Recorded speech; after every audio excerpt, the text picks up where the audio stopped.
Welcome back to our YouTube channel. तो आज का वीडियो है how I spend my day in the office.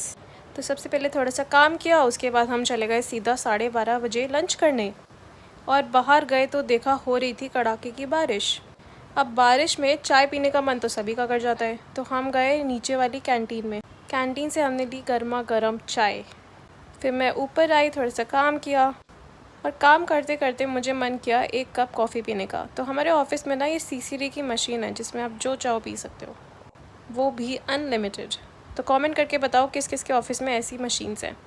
Anyways ये है latte, I don't know how to pronounce it, but ये मैं बिना चीनी की पिया, which was very very nice.